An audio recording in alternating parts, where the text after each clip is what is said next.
दही मुझौसा और सब जितना भी देसी खाना है, हाँ? सबे में चक्कर है। हाँ? अब ले लीजिए चाइनीज। Oh no! अब खाने जाइएगा नूडल, हैं? अब फार्क में ठूस के गोल गोल घुमा के ठूस के मुंह में डालिए तो उनमें से आधा लटकते रहता है, 7 गोजर ऐसा, हैं?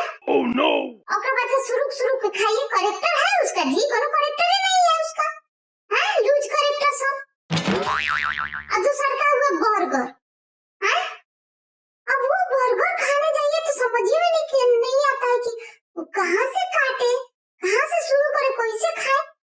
खाने जाइए तो सब में से निकल के गिरने लगता है, हैं? जितना कुछ में भरा रहता है सब लूज करेक्टर सब, हैं? कोनो करेक्टर ही नहीं है उसका, बताइए जी। यहाँ का देखिए, हम लोग का इंडिया का बर्गर माने कि पराठा, हैं?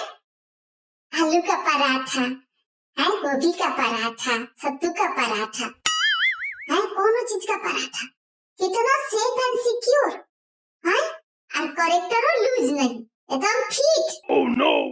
लल्लन टप खाइए, कोनो गिरने गिराने का एकदम चक्कर नहीं, डर नहीं है। ओकरा बाद से आप दाल भात तरकारी चोखा है, सांभर इडली